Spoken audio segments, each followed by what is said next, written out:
de duplo respeito. E acho tão bonito isso, né? Amar em dose dupla. E uma terra que se chama Santo Ângelo, né? É angélica e é santa. E aí nos traz essa criatura maravilhosa aqui, que hoje está na direção da Federação Espírita do Rio Grande do Sul. E para mim, ter o prazer de anunciar a presença do presidente da federação é uma coisa muito importante, porque eu lembro da minha infância lá no interior do Cará, que o vô, os meus avós, os tios, quando falavam na federação, era quase como para um católico falar no Vaticano. Então era assim uma coisa, a Federação Espírita, o presidente da federação, e é com imensa alegria que a gente passa a palavra para o nosso presidente da Federação Espírita do Rio Grande do Sul, senhor Antônio Nascimento, que vem nos falar exatamente sobre a mensagem do Evangelho segundo o Espiritismo, do Evangelho de Jesus. Esteja, senhor Antônio, abençoado por todos, assistido por todos os melhores espíritos que possam estar conosco nesta casa, nesse momento, na nossa companhia, em sua companhia, para que a mensagem que o Senhor nos traga toque nos corações de todos, venha ao encontro de tudo que viemos aqui buscar. E que assim seja. É sua palavra.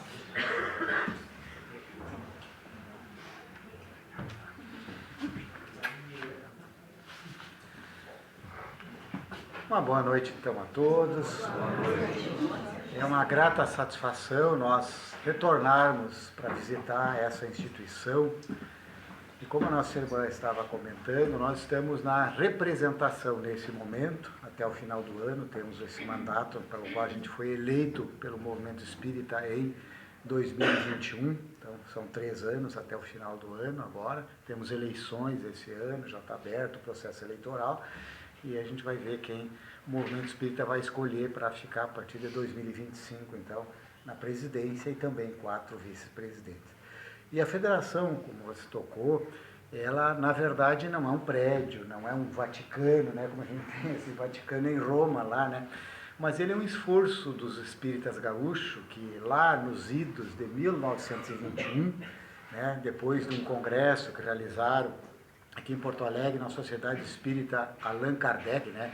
Allan Kardec tem 130 anos e a Sociedade Espírita mais antiga de Porto Alegre, de 1894, mas realizaram esse congresso e chegaram à conclusão, os representantes de várias instituições, que era importante ter um ponto, né, uma instituição que congregasse os espíritas gaúchos. Então foi formado, né, no final desse congresso, em 17 de fevereiro de 21, a Federação Espírita do Rio Grande do Sul.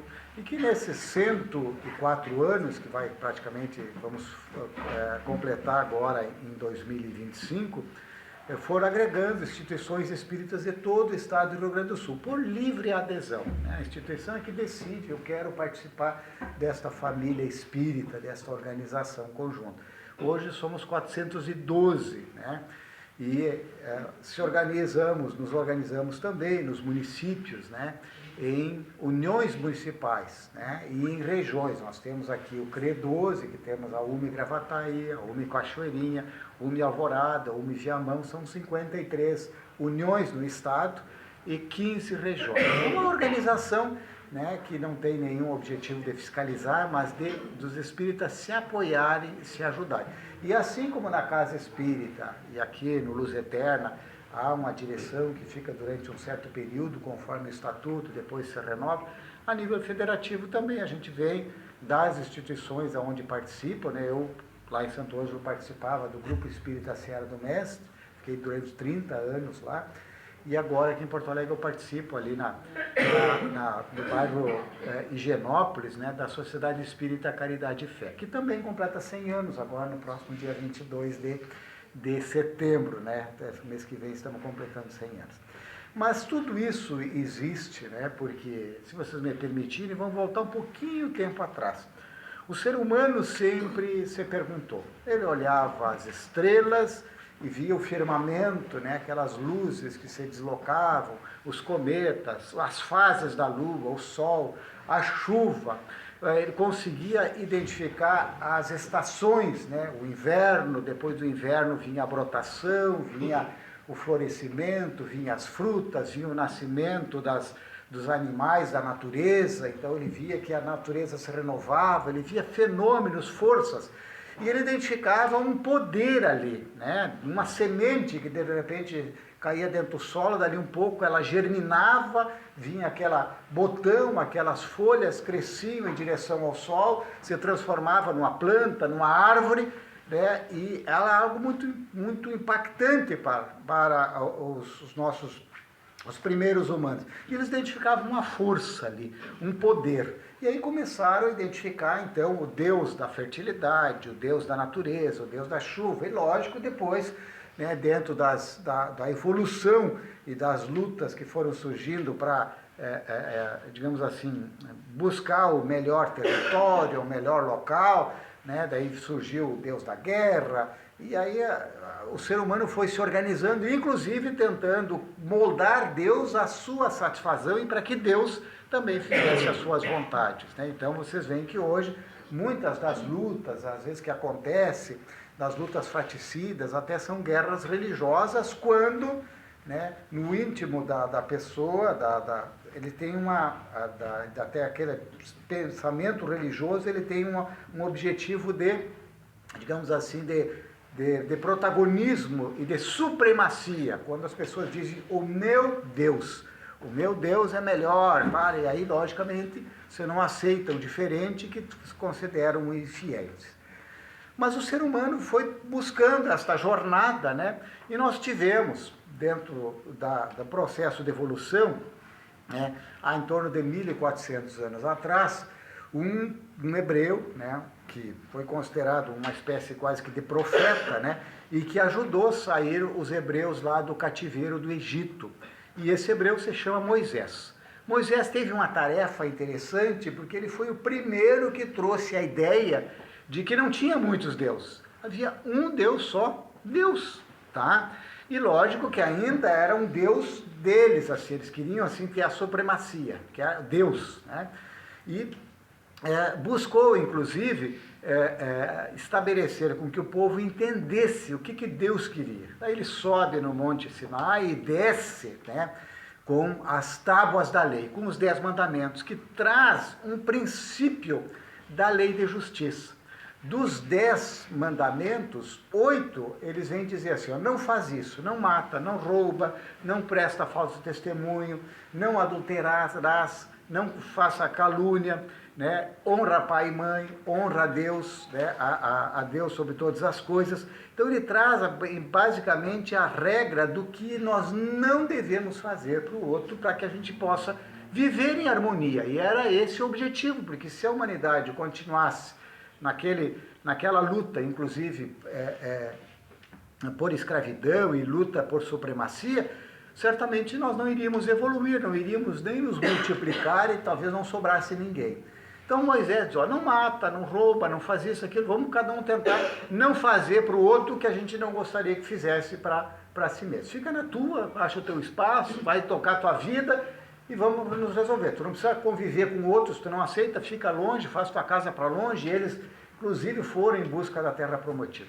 O tempo passou até que há 2000 anos surge um outro, inicialmente profeta, que falava algumas coisas que mexia com a multidão, mas que, diferente dos outros profetas que surgiam às centenas, às dezenas, ele tinha coerência, porque ele falava e agia com a mesma postura e a mesma coerência da sua fala. E esse profeta, conhecido como Jesus de Nazaré, ele vem dizer, quando as pessoas estavam agitadas, os doutores da lei, inclusive, ele quer fazer uma revolução, ele quer negar tudo que o Moisés trouxe, ele diz, ó, pessoal, fiquem tranquilos, eu não vim negar a lei. Não, o que Moisés disse, não faz isso, não vai, tá certo. Só que eu vim dar cumprimento, ele veio ampliar a lei.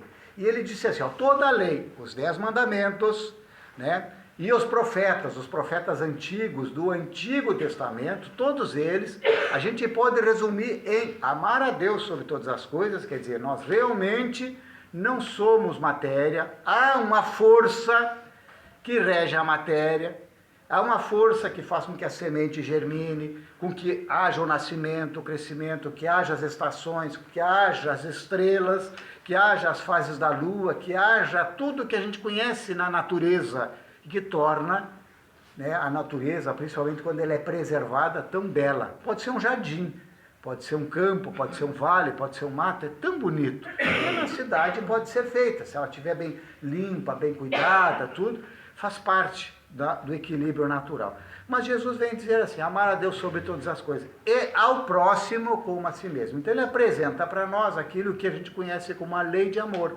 Quer dizer, é fazer para o outro o que a gente gostaria que fizesse para mim mesmo.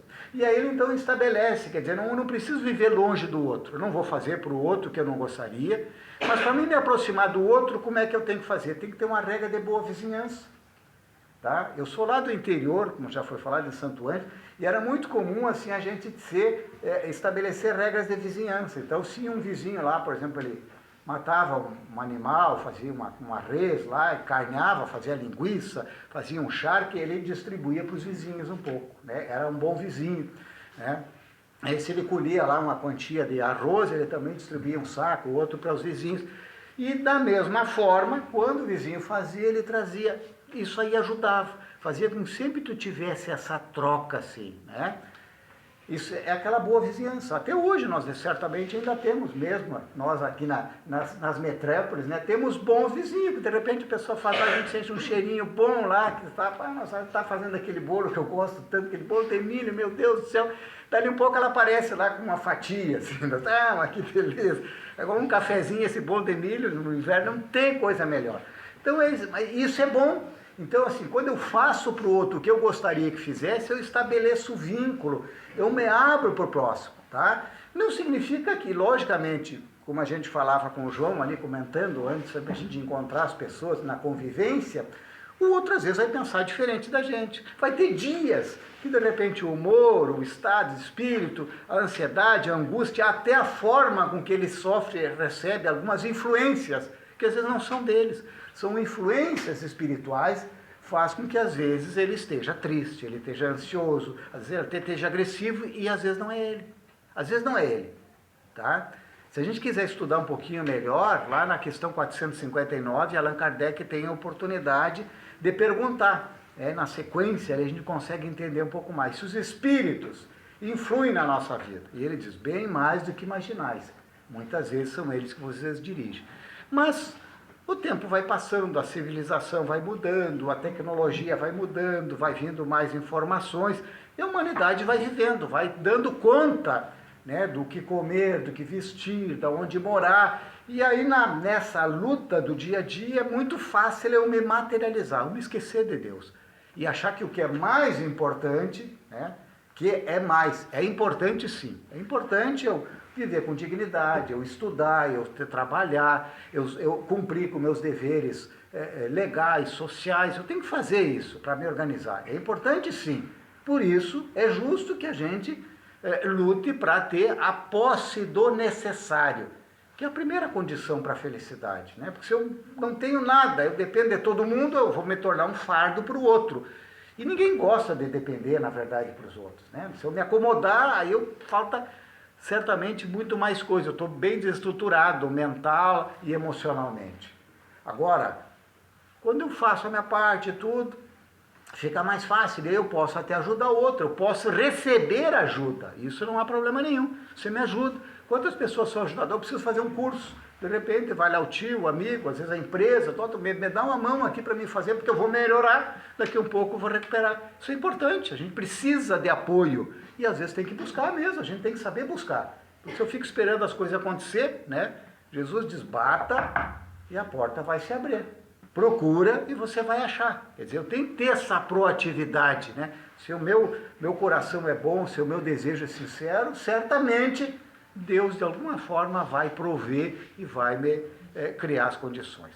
Mas a humanidade também se materializou, se organizou, os países, as nações, os interesses, e houve até um certo afastamento, né? As próprias religiões tradicionais que foram se formando com a essência do cristianismo primitivo, mudaram, se tornaram talvez um pouco mais rígidas, mais estruturadas, assim, ficou muito dogmatizado.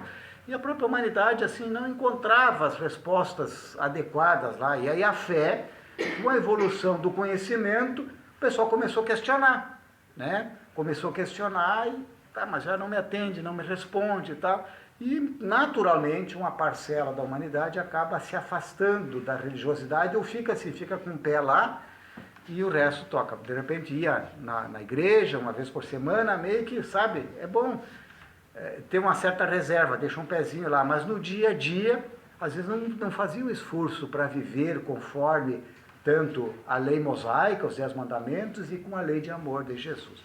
E aí a humanidade também se afastou. É por isso que a gente vive as condições que a gente vive hoje, de guerras, de conflitos, de disputa de poder, de fake news e todos esses ataques aí que é tão ruim para a humanidade. É certamente quem se afastou disso. Ah, mas esse é o mundo que a gente vive. Não, esse é o mundo, né, dos audaciosos, dos materialistas, dos egoístas, mas nós, né, precisamos realmente valorizar e cultivar os bons valores. Precisamos, né? Não somos muitos? Não somos.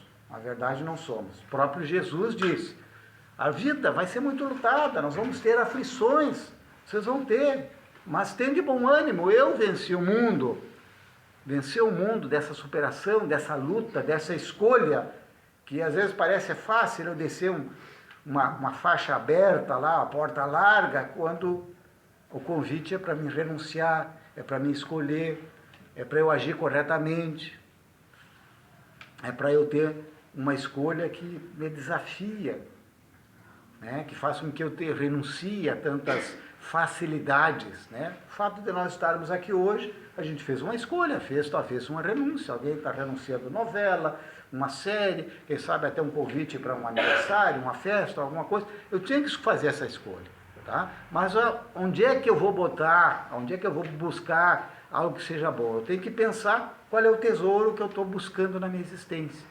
Aquele tesouro que os ladrões vão roubar, podem roubar, que as traças e que o tempo vai dilapidar, ou aqueles tesouros que eu vou carregar por toda a eternidade, porque são da minha alma, são valores. E aí, quando a gente reflete sobre as questões espirituais, eu me fortaleço na minha fé, na minha convicção, no meu desejo de ser realmente um homem, uma mulher, um jovem de bem, que faz a diferença, que age adequadamente, porque sabe que, mesmo não sendo como todo mundo, ou não sendo a maioria, eu faço essa diferença. E aí Jesus disse que ao cristão é importante que ele faça isso, porque ele é o sal da terra. E esse sal, por menor que seja, faz a diferença e é notado por alguém. Mas, voltando à nossa linha do tempo, né, em 1848, né, em 31 de março, lá nos Estados Unidos, em Hydesville, no condado de Rochester, lá, aconteceu alguns fenômenos junto a uma família que morava lá, uma família metodista, a família Fox, que tinha se mudado para uma casa, tinha batidas, barulhos, e de tanto acontecer aquilo, as meninas, a Kate e a Margarete, né, a Kate, a menorzinha, com 7 anos, ela, numa determinada noite, ela desafia aquelas pancadas e diz, seu fantasma do pé rachado, se você estiver aí, faça que nem eu faço, e deu algumas pancadas, batidas palmas com a mão. O ritmo aconteceu da mesma forma, eles, o senhor e a senhora Fox, que imaginavam que era algum gaiato, como a gente diz, que estava tentando pregar peça neles, eles não acreditavam em alma do outro mundo, em espírito e tudo, mas aquele ritmo foi constante. Eles combinaram, digamos assim, que uma batida era a letra A, 2 batidas era a letra B, e aí foram criando uma espécie de telégrafo com a lei e começaram a anotar as palavras de resposta, e as respostas eram inteligentes. Fizeram algumas perguntas, para a gente resumir, perguntas que ninguém que pudesse estar fraudando aquilo saberia responder, que era, eles, já que eles não eram da comunidade, eles tinham se mudado há pouco tempo para ali, e eles chamou a atenção de que realmente tinham uma resposta inteligente, alguém que sabia. A história segue com mais particularidades que nós não conseguimos abordar agora, mas chamou a atenção. Depois foi identificado que era Charles Rosner, né, um ex-mascate, um vendedor ambulante, que tinha sido enterrado no porão da casa. Ali ele tinha sido assassinado por antigos moradores que quiseram ficar com a mercadoria, com o dinheiro que ele carregava. Na época que não se pagava com Pix, com cartão, era tudo em moeda, né? Então o cara tinha na época $13, que segundo era quase uma fortunazinha, era bastante dinheiro. Imagina o cara estava viajando, vendendo panela, roupa, celular, e vai juntando tudo no coldre lá, na bolsa, né? Daí um pouco o cara está cheio com um maço de dinheiro, como antigamente a gente tinha, né? Hoje a gente às vezes, né, o dinheiro já está mais escasso porque usa cartão, usa Pix, isso, aquilo, tal, né? Já não se precisa tanto, né? É a tecnologia. Mas ele surgiu nesse fato ali, que o pessoal pesquisou tudo, que é considerado como o novo espiritualismo, quer dizer, abriu-se uma janela assim de uma forma mais integrada, e ali abre uma fase, né, que começa a surgir em diversos pontos do mundo, e especialmente na Europa e em Paris, na França, as chamadas mesas girantes, né, porque daquelas batidas o pessoal começou a se reunir e a mesa, né, ela surgia uma pancada de dentro, às vezes ela levantava uma mesinha de 3 pernas, a mesa dava uma pancadinha, e começaram a fazer sessões, tá? Não tinha Facebook, Instagram, então o pessoal tinha tempo, se dedicava, não tinha televisão, então à noite fazia as sessões, à tardinha, à noite, e as famílias se reuniam e faziam essas comunicações. E ela foi se elaborando, né, até que o pessoal colocou dentro de uma cestinha de vime, um lápis ali, e impunham as mãos, e aquela cesta andava e ela começou a escrever, né, porque foi o primórdio da psicografia, que os médiuns pegam o lápis hoje e escrevem. Mas o importante é que tinha respostas, ao mesmo tempo que tinha respostas fúteis, brincadeiras, tinha respostas interessantes. E nesse meio tempo surge o Hippolyte Léon Denis Arrivai e o Allan Kardec, que nós conhecemos. E Allan Kardec, depois de ser convidado algumas vezes pelos amigos para visitar, ele que era um homem sério, muito bem estruturado, formado, não era um cara assim entusiasmado assim, né? Ele dizia, não, isso aí é história para boi dormir, como diz o gaúcho, né? Ao dia que me provarem que uma mesa tem cérebro, tem garganta para poder realmente responder, eu vou acreditar. Então as pessoas que não têm o que fazer, são pessoas crédulas que estão lá em algo que tem explicação. Mas, de tanto insistir, alguns amigos sérios convidaram, ele foi até uma sessão dessa. E chegando lá, ele realmente, como era inteligente, viu que não tinha fraude, viu que as respostas sim eram inteligentes. Era realmente de alguém que já tinha vivido, que não era uma verdade absoluta, mas era uma opinião. Era como se chegasse aqui e perguntasse para o João, para a Maria, para o Carlos, né, a impressão sobre um determinado fato, a pessoa vai dar a sua resposta. Mas ele viu também que tinha respostas conforme se a pergunta era uma pergunta mais profunda, uma pergunta filosófica, né, perguntada, onde é que nós viemos? O que nós somos? Né? O que acontece quando a gente morre? Quer dizer, quando o corpo perde a vitalidade e ele é enterrado, né, ou hoje cremado, né, e volta ao pó. O que acontece? Para onde vai a nossa consciência, o nosso pensamento, a nossa alma? Tá? E começou a ter respostas. Né? Kardec se interessou, começou a frequentar, passaram para ele um material já de anotações que tinham e pediram para ele, deu uma olhada, viu que tinha coisa interessante, pediram para ele organizar, e ele disse, mas eu não tenho tempo. Até que numa dessas sessões veio um espírito, né, que diz que ele tinha reencarnado com essa missão de organizar, né, de codificar, de botar organizadamente em código. Né. Houve um acerto então com a espiritualidade, ele assumiu esse compromisso e fez, e em 18 de abril de 1857 ele lança o que nós conhecemos como o Livro dos Espíritos, a primeira edição, que na época tinha 510 perguntas e respostas, praticamente a metade da que nós conhecemos agora com 1018, que é a edição definitiva. Depois, na segunda edição em diante, ele vai ampliando e chega nas 1018. Né? E lá, ele, muito que lança, chama muita atenção, porque lá ele traz basicamente essa nova ciência de espiritualidade, né, de espiritualismo, né, onde ele traz e cria um neologismo espírita, espiritismo. Ele traz essas respostas de uma forma muito clara, de onde é que a gente vem. Né, para onde nós vamos quando nós desencarnamos, né? E para isso ajuda a concatenar o que a gente tem que fazer, qual é o sentido da vida. É muito bom. As pessoas se interessam, começam a participar e ele organiza depois um manual prático para aqueles que queriam ter contato com os espíritos. E lança, né, em 15 de janeiro de 1861, o Livro dos Médiuns. Tá? Quer dizer, o Livro dos Médiuns, primeiro ele lança um manual prático, mas o Livro dos Médiuns, a primeira edição, em 61. E ali ele orienta como a gente fazer uma comunicação efetiva, com qualidade, com segurança, para os grupos mediúnicos, que é a base hoje para nós participar dos grupos mediúnicos, estudar a mediunidade, qualquer um que vai fazer. O Livro dos Médiuns é extremamente atual, necessário, responde a tudo.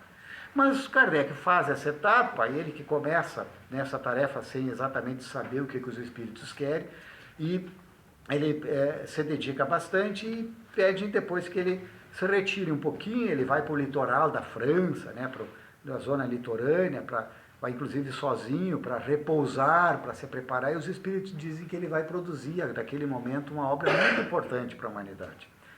E quando ele retorna, em poucos meses depois de lá, em 15 de abril de 1864, portanto há 160 anos, ele apresenta uma obra que realmente é um farol para a humanidade, que é o Evangelho segundo o Espiritismo. A primeira edição, a que nós conhecemos hoje, que vocês têm ali na livraria, na biblioteca, é a terceira edição, que ele também já dá uma ampliada na segunda, e na terceira, de 66, é a definitiva. E lá ele apresenta, em 28 capítulos, as máximas morais do Cristo, do que fazer para os outros, tá? Com a orientação dos Espíritos. E vem, exatamente no 6º capítulo, no Cristo Consolador, dizer que lá no cristianismo primitivo, no Jesus, que faz a ligação com Moisés, com os 10 mandamentos, né, que ele não veio negar, que ele veio dar cumprimento, ele apresenta para nós as leis morais, as 10 leis morais que nós temos na terceira parte do Livro dos Espíritos, e que depois ele explicita de uma forma prática, né, trazendo passagens do Evangelho, do Novo Testamento, com os esclarecimentos dos Espíritos, apresenta para nós as bem-aventuranças, ele apresenta para nós uma prática para bem viver. Porque para nós vivermos e encontrarmos aquilo que todos nós desejamos, que é a serenidade, que é a paz, que é a felicidade. Todo mundo quer ser feliz, com certeza. Todo mundo quer ter liberdade, quer ter capacidade de usar os seus talentos, de trabalhar, de se sentir valorizado, de se sentir um bem-estar, de dizer que vale a pena, de acordar pela manhã e ter motivação para fazer as coisas, saber que aquilo tem um propósito, de não ter medo, né, do que possa acontecer, da doença, da morte de alguém, de não entrar em desespero, porque tudo isso são fenômenos, são provas, são desafios, são aflições, que tudo tem um propósito se nós não entramos em desespero, tá? O sofrimento, ele é uma bênção às vezes para nós, quando nós não entramos em desespero, mas quando a gente, com coragem, diz, mas o que é essa dor, essa dificuldade, esse desafio está batendo na minha porta? E certamente quando bate não está errado, né? É o nosso CEP espiritual mesmo, está certinho ali, né? Veio para nós, é para nós. Ah, mas será que eu vou poder vencer? Vai sim. Ah, mas parece que é tão grande o desafio. E exatamente, sempre ele é um pouquinho mais forte. Isso é mais ou menos como o pessoal que vai na academia para fazer musculação. Se fizer sempre no mesmo ritmo, não vai desenvolver a musculatura. Então, sempre ele aumenta um pouquinho mais a carga. Porque é como uma escada. A evolução espiritual, tu tem que estar subindo, tu tem que fazer um esforço, tá? Mas quanto mais eu subo, mais alto, mais longe eu enxergo, quer dizer, eu tenho uma lucidez, eu tenho uma experiência maior. Por isso, o bom da vida, né? Quando a gente vai vivendo os anos, e principalmente vai aproveitando, a maturidade vai nos dando aquela experiência, aquela serenidade, a gente já não se desespera tanto, né? Então, né, tem valor os cabelos brancos, né? Tem valor, quando a gente não entende que é uma trajetória, que nos dá uma oportunidade boa, né? Eu vejo a gente conversando com o João, né, hoje, a respeito dos filhos, né, os filhos são mais jovens, tem um pensamento, isso e aquilo, e tem coisas assim que tu precisa viver, tu tem que ter a semeadura livre, às vezes tem que semear, tá aqui, a lavoura é tua, terrenos, olha, eu fiz assim, não, mas não me serve, vou semear assim, então semeia, vamos ver o que colhe, porque daí a gente experimenta, Semeadura livre, mas a colheita é obrigatória. Então, a encarnação é essa oportunidade. Eu tenho que buscar informações, me preparar, eu busco no Google, busco na internet, eu estudo nos grupos de estudo, eu escuto palestra, eu assisto live, eu busco conhecimentos de espiritualidade para me entender qual é o sentido da vida e principalmente de tudo isso que eu tenho de informações, que tipo de vida eu quero ter, como é que eu quero viver. Eu quero felicidade, e aí a felicidade, Kardec é fantástico. Lá na 922, podem conferir, quem não lembra de cabeça vai lá e confere, né? Você não cobre do João, diz, ó, não está certo o que o Antônio falou, foi ele que me convidou. Lá na 922, Kardec diz assim, escuta, o mundo não é para ser feliz assim, não é um mundo de felicidade. E realmente, um mundo de expiações e provas, um processo de transição para um mundo regenerador, mas ainda vamos ainda ter chuvas, tempestades e desafios, né? Muita luta. Não vai mudar a coisa assim de uma hora para outra, tá? É o caminho que vai nos ajudar. Mas há uma quantidade, assim, uma felicidade, uma zona de conforto que eu possa buscar na face da Terra, ele diz sim, do ponto de vista material e a posse do necessário. Então, viver com dignidade, poder pagar minhas continhas, ter uma certa segurança, isso é dar instabilidade. Então, todo mundo tem que lutar por isso, se esforçar e fazer o seu esforço possível. Aí alguém diz, não, mas um parece que é mais fácil, o outro é mais difícil. Sim, é assim, porque às vezes tem vários componentes, né? As habilidades, os talentos são diferentes, às vezes alguns têm mais dificuldade, as causas anteriores das aflições, porque parece que quando parece que as coisas vão dar certo, estão erradas por mim. Mas daí tem que lembrar também, me conformar, porque o que eu fiz no passado? Quem sabe eu semeei muito, eu errei muito e tenho débitos do passado. Sabe quando está sobrando dinheirinho, daí diz, mas eu tenho um débito, então vai lá o banco e chama, diz, tá aqui, bloqueei na conta aqui que tu devia aqui do cheque especial, disso e daquilo. Então assim, às vezes as dificuldades maiores às vezes são por isso também, né? Vamos continuar vivenciando, mas não entrar em nenhum tipo de arrependimento, de reclamação. E do ponto de vista moral, né? Ele diz, a consciência tranquila, que é eu saber que ao longo do dia eu me esforcei para fazer o melhor possível. Se eu errei, tá, identifiquei onde é que eu errei. Podia ter feito diferente, podia ter sido gentil com alguém, podia não ter dito aquela palavra impaciente, podia não ter feito aquele julgamento, o outro, eu falei alguém lá que sabe, não falei mal, mas também não agreguei nada, deixei a entender que a outra pessoa tem um lado não muito bom, assim, eu podia não ter feito aquilo, mas daí eu aprendo com aquilo, então aquilo me causou, não foi legal. Tanto que agora me vem na cabeça, a consciência me traz, às vezes eu me acordo e me lembro daquilo aí. Não é por acaso, porque é a nossa consciência, os espíritos amigos dizendo, poxa, revisa isso, tu pode melhorar, tu já pode fazer as coisas diferentes, tá? Se eu daí eu vou mudar. Tem situações que de repente eu nem me dou conta, mas vem alguém lá e diz, não, mas tu é espírita, mas como é que tu fez isso? Mas isso o quê? Não, mas veja só, tu agiu tal, tu olha, eu não tinha me dado conta, né? Às vezes a pessoa quer nos ajudar. E às vezes até ela quer nos botar para baixo, né? Porque você imagina, o João, né, o fulano é espírita e tal, e às vezes até para ela se sentir melhor, então tenta nos rebaixar assim, sabe, cutuca. Mas de qualquer forma é um alerta para nós, não interessa a ação do outro, interessa para a gente, tá? E também a gente se dá conta quando para, medita, pensa, mas ali eu podia ter feito alguma coisa diferente. E também ver o que eu fiz de bom, eu fiz coisas boas, vamos continuar fazendo. E isso vai me dar consciência tranquila. Diante daqueles desafios que eu às vezes não entendo o porquê disso, eu faço, me esforço e às vezes não dá certo, o outro tem um comportamento diferente, às vezes parece que tem um benefício diferente, né? Você dá melhor, né? E não se esforça tanto quanto eu. E fé no futuro, fé no futuro. Cada um tem o que precisa, cada um faz o seu caminho. A nossa semeadura é livre, né? E a gente vai colher necessariamente. Então vamos nos esforçar, vamos focar na nossa existência e a gente vai poder ir para frente. Então esse caminho. O Evangelho nos convida assim, a gente viver melhor, a ter práticas boas melhores. Nesse sentido, para a gente não se estender muito, eu sei que o tempo corre, aqui passa esse reloginho rápido, que acho que aquele relógio ali está meio turbinado, né? É isso, tá? Mas a gente não vai passar mais uns 5, 10 minutinhos aqui para terminar uma história e a gente encerra, tá?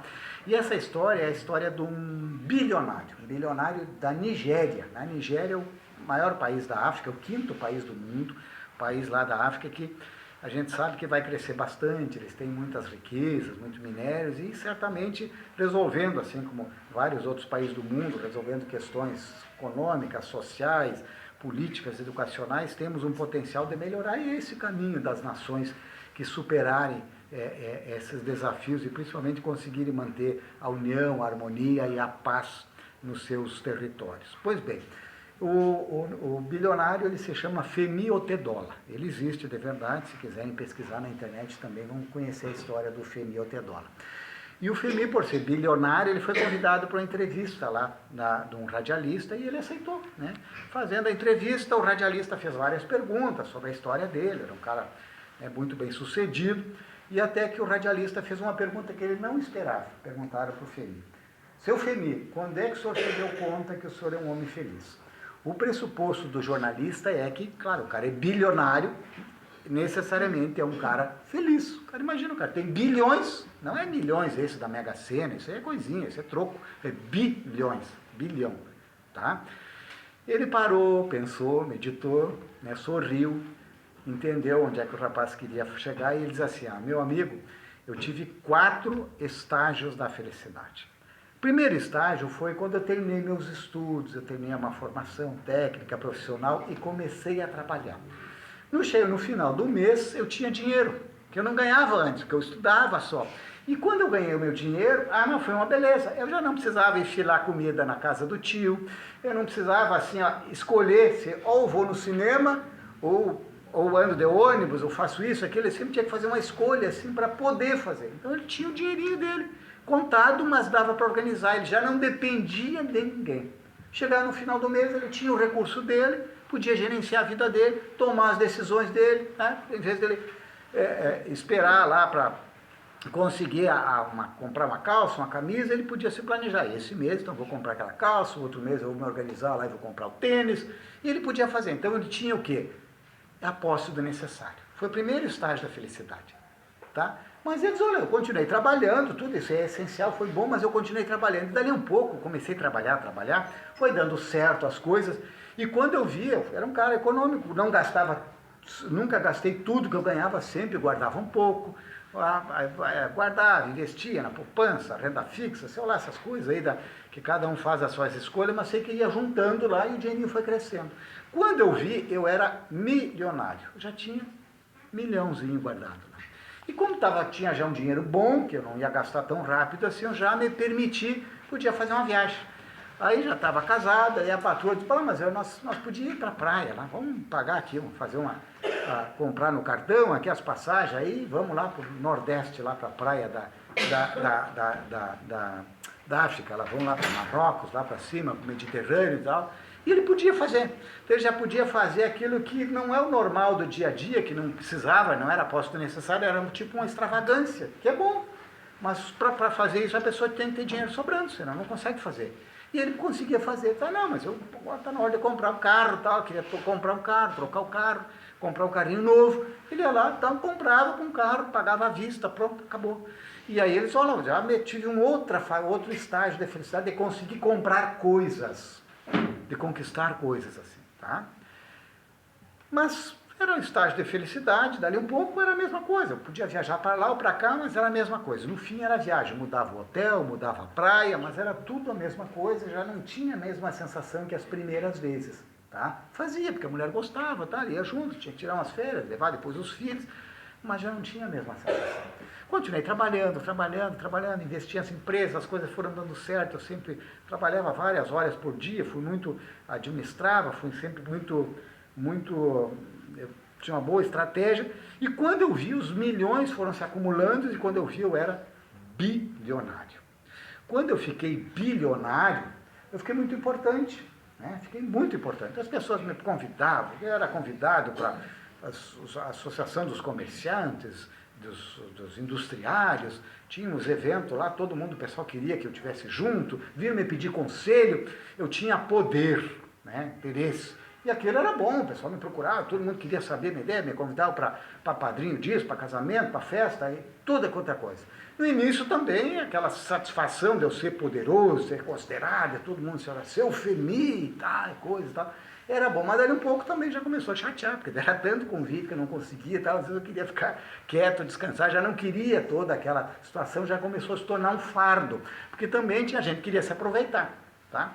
E aí eu tive que me recolher também, tá? Já não, aqueles bilhões já me facilitavam, mas já não me dava aquela felicidade, porque já era um fardo ter tanto dinheiro assim. Também tinha o risco de ser assaltado, disso, aquilo, então já tive que tomar outros cuidados. Mas daí continuei trabalhando, era muito compromisso, até que um determinado amigo meu me convidou para almoçar, um determinado dia lá, né, um amigo antigo, fomos almoçar e depois do almoço, né, conversando lá, ele disse, olha, Femi, eu trabalho numa instituição aqui que atende crianças com necessidades especiais, são crianças que têm problemas motores, e elas precisam de cadeira de rodas, então a gente tem uma cadeira lá que a avó de um desencarnou lá, ele veio para cá, outra que doou, uma outra que nós compramos, e são 200 crianças, e tem cadeira de tudo que é tipo, cadeira boa, cadeira nova, e é um problema assim, ó, primeiro porque a manutenção é ruim, são marcas e coisas diferentes, tem cadeira boa, cadeira ruim, isso é um problema com as crianças, tudo, e a gente chegou à conclusão, daí falando com os técnicos, que o ideal é a gente ter um padrão, um tipo de cadeira, é esse tipo de cadeira aqui, que atende a todos e vai facilitar a manutenção, tudo mais, e a gente então vai comprar essas 200 cadeiras. A gente fez as contas lá, daí para fazer galinhada, risoto, feijoada, pizza e tudo mais, as promoções que normalmente a gente faz, vai demorar muito tempo. Então, como eu sou teu amigo, tu é bilionário, nós estamos almoçando aqui, eu queria saber, tu não quer dar essas 200 cadeiras para nós? Daí ele parou, pensou, o amigo era sério, gostou da sinceridade do outro, sabia que o propósito era dele, ele disse, não, então tranquilo, me passa o Pix aqui que eu pago as 200 cadeiras, quanto é que dá? E aí, quando ele teve essa garantia assim, de que dá, ele disse, não, só tem um detalhe, só tem uma condição para nós receber essas cadeiras. E ele ficou assim, mas como assim eu vou dar as cadeiras e não botar condição? Sim, tem uma condição, nós só vamos aceitar essas cadeiras se tu for lá entregar junto comigo essas cadeiras para as crianças. Ele disse, mas a minha vida está um rolo, tem assembleia de acionistas, vou viajar para os Estados Unidos, meu Deus, não tenho tempo. Só tu dá um jeito. É uma meia tarde que eu preciso só para te ir lá, para nós entregar essas cadeiras, marcamos tal, falo com a tua secretária, como é que tu não vai ter tempo, tio? Aí sei que organizaram, concordou, ele foi lá. Daí no dia da entrega das cadeiras lá, ele junto com um amigo entregou uma por uma as cadeiras para aquelas crianças. E foi uma festa. Imagina a criança com a cadeira nova, a cadeira era ergonômica, as crianças já sentavam em cima, já saíam andando e tal lá. Olha, uma festa. Ele sentiu muito bem. Não viu a tarde passar, né? Mas a tarde passou e quando já estava no final lá, ele se despediu dos organizadores, do amigo dele, e estava indo em direção ao carro que ia levá-lo para casa. Antes dele chegar no carro, um dos gurizinhos que estava lá, em torno de 7 para 8 anos, acelerou as rodas da cadeira, chegou perto dele, meio pelo lado, por trás, e se agarrou nas pernas dele. Ele levou meio um susto, assim, quando viu o guri chegou, se agarrou nele. Aí ele olhou para o menininho e disse, né, você precisa de mais alguma coisa, meu pequeno? E o gurizinho agarrado ali, com a cabeça encostada na perna deles, não fazia nada, não fazia nenhum movimento. Daí ele percebeu que tinha que dar um pouquinho mais de atenção, com um jeito, se abaixou, né, para ficar no nível do olhar da criança. Quando ele ficou assim de frente, o gurizinho botou as mãos na bochecha dele, assim, e ficou olhando no fundo dos olhos dele. E ele sentiu, diz que realmente, sabe, quando tu olha no fundo do olho, que olha lá na alma, lá no fundo, ele diz que sentiu um frio, né, lá na alma do gurizinho, olhando aqueles olhos penetrantes dele. Ele disse que ficou um tempo sem reação. Aí quando ele conseguiu reagir, ele renovou a pergunta, disse, meu pequeno, tio pode fazer mais alguma coisa por você? E ele disse assim, o menininho, diz, não, tio, o senhor fez tudo o que nós precisávamos. Eu é que preciso. Eu preciso, o senhor não imagina a felicidade e o bem que o senhor fez para todos nós. Então eu quero gravar muito bem o seu rosto, a sua fisionomia, porque quando eu lhe encontrar de novo, na outra vida, o menininho tinha noção de que ele talvez não voltasse lá, que é só encontrar no mundo espiritual, eu quero lhe encontrar para lhe agradecer de novo o bem que o senhor fez por nós. E aí ele disse para o radialista, naquele momento eu senti uma felicidade, uma sensação de paz, me envolveu tanto o meu ser, que eu carrego até hoje. Foi a única sensação de felicidade, de bem-estar que eu adquiri, com o dinheiro, porque foi para comprar as coisas, mas que eu tenho certeza que essa eu vou levar por toda a eternidade. Então o Evangelho nos fala disso, para que a gente seja homens de bem, para que nas nossas condições a gente faça algo para o outro, que aquilo ali marque, que aquilo ajude, que aquilo faça com que efetivamente eu espalhe a felicidade e permita, então, que essa sensação de eu ter servido seja algo que permaneça gravado na nossa alma como um tesouro espiritual. Então, agradecendo a atenção de vocês, nós queremos agradecer ao alto pelas bênçãos, pelo amparo, pelo atendimento que cada um está recebendo e que ao retornarmos aos nossos lares nós possamos fazê-lo em segurança, levando essa bem-estar que recebemos e aurimos dessa ambiência desta casa para a ambiência do nosso lar. Rogamos também, Senhor, que estas vibrações de pacificação, de irmandade, de fraternidade, possa permear o coração dos líderes, das pessoas que têm decisão, de todos aqueles que caminham pelo mundo querendo encontrar a felicidade, mas que possamos entender que nós só seremos felizes se o outro também encontrar o caminho e a condição da felicidade. Jesus nos ampara e nos fortalece nesse caminho de iluminação das nossas almas. Que assim seja.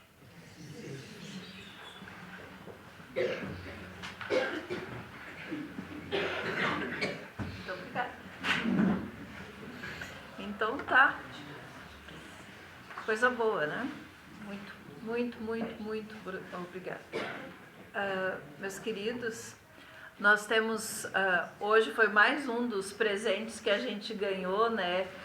Ao longo do mês de agosto, a nossa casa ganhou um presente a cada sexta-feira, é o nosso Natal, e em cada sexta-feira a gente abre um pacotinho de presente diferente, que é uma palestra dos nossos irmãos de outras casas que vem nos trazer, nos brindar, né, com suas palavras, com seus ensinamentos, com essa troca maravilhosa. No domingo, dia 25, que é exatamente o dia em que a nossa casa completa 32 anos, né, a gente vai ter o nosso chá.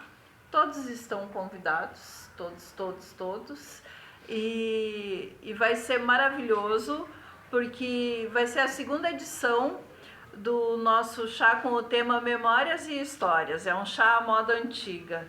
Cada um traz um prato que tenha uma memória afetiva da nossa infância, aquela coisinha que a nossa mãe preparava, a avó, enfim, o que traga uma lembrança. Para quê? Porque daí a gente vai compartilhando histórias, memórias, nos conhecendo cada vez mais, porque com certeza vai ser um start, assim, vai ser um motivo para surgir um assunto, e as nossas histórias são muito semelhantes. No fundo, a gente vai percebendo que somos todos muito parecidos, com experiências muito semelhantes, né?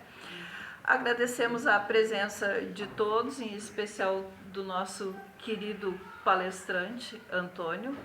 Os trabalhadores podem se dirigir, né, para a sala de passes.